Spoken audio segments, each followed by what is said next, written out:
Hello everyone, this is Fahim. And there's a fan. Welcome to the very first episode of our new series Zero to SOC Analyst L1. If you have ever seen curious about cybersecurity and wanted a clear path to get started, you are in the exact right place. That's right. There's a lot of noise out there, but we're here to get through it. In this series, we'll give you a practical, step by step guide to becoming a job ready SOC analyst. Today, we are starting with the absolute fundamentals. Who exactly is a L1 SOC analyst? We will break down what a SOC is and what an L1 analyst does day by day, and the skills you actually need to start, and the exact tool you will be using. Let's get into it.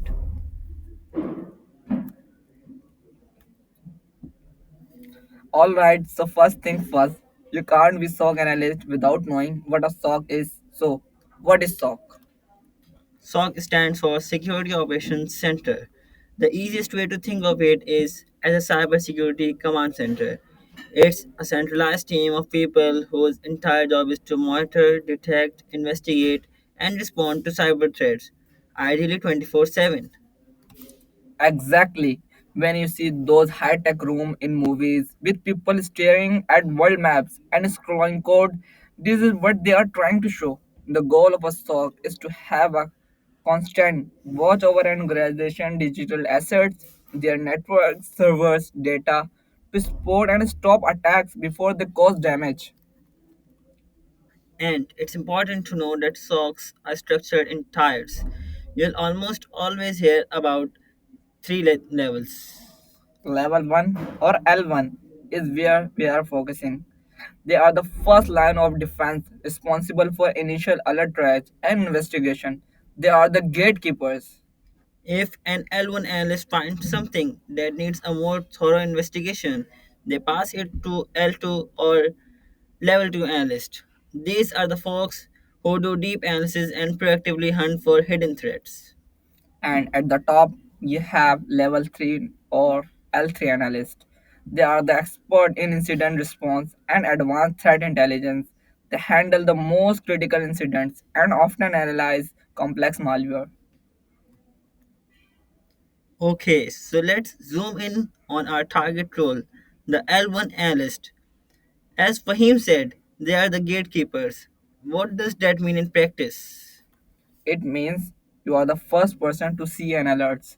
The L1 analyst they resolve around a few key tasks. First, you are constantly monitoring dashboard and security alerts.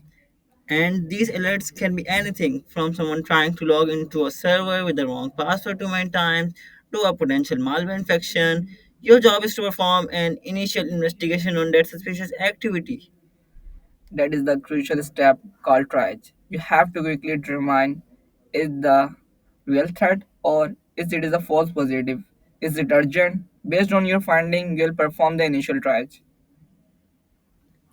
And if the threat is real and potentially serious, your most important job is escalating it to the L2 or L3 team with all the information you have gathered. You provide the foundation for the entire incident response process.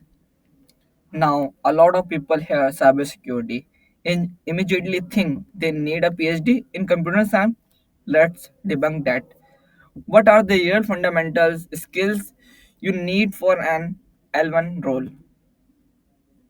The barrier to entry is lower than you think.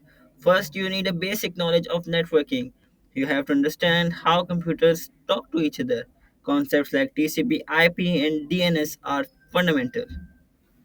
Next, you are a good log analysis skills. Every action on a network or computer create a log. An L1 analyst must be able to read and interrupt this log to find clues about what happened. You also need some familiarity with the tools of the trade. But don't worry about that part because we are going to cover all of them in this series. But the most important skill isn't technical at all.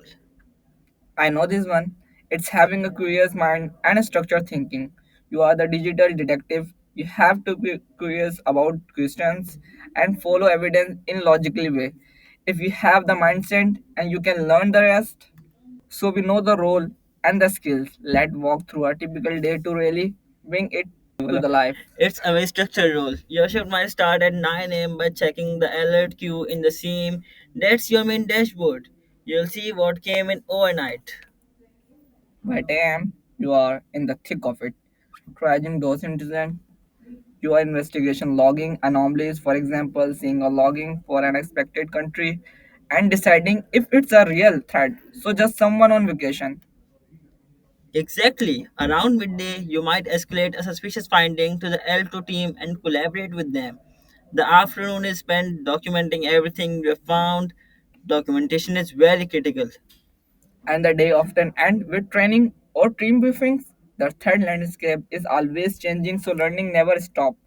You might review new threat intelligence report to know what to look for tomorrow. This brings us to the most important part, the how. The slide is our blueprint for entire series. It's the exact roadmap we'll follow to take you from zero to job ready. This is your path. We'll start with the fundamentals, networking, and protocols. This is the language of the internet. And we won't just talk theory. We will get hands-on with essential packet analysis tool like Wireshark to see how data actually move across a network and understand things like TCP, IP, and DNS. Next, we will master log analysis. You learn to be a data detective by digging through Windows logs, Sysmon, and Linux logs to find clues. Then we move to the heart of the SOC, SIEM and alert monitoring. The SIEM is your central command center. We will use free, powerful tools like Wazuh and discuss popular alternatives like Splunk and ELK. From there, we build on those skills. We'll cover how to enrich your alerts with threat intelligence and then focus on the critical process of incident detection and reporting. And finally, we will put it together in the lab with a whole suite of practical tools. You will learn to use network intrusion detection system like Suricata, captures file or PCAP for analysis, and even perform memory analysis with volatility. We know it's a lot of names, but the goal is to master these one by one. By the end, this entire list will be a professional toolkit. And that is the L1 SOC Analyst in a nutshell. They are the foundation of modern cyber defense, and it's one of the most accessible and in-demand entry point into the cybersecurity field. The key takeaway is that you can do this. You don't need to be a master hacker to start, you just need curiosity and the right guide. If you are ready to start this journey with us, don't as a huge favor and hit that subscribe button and ring the notification bell so you don't miss a single step of this red map. And if you have questions, drop them in a comment below. We will answer them. And you'll definitely want to be here for the next episode. Why? Because we are moving past the theory and getting our hands dirty. We are going to show you step by step how to build your very own virtual SOC lab at home. We'll see you in next episode.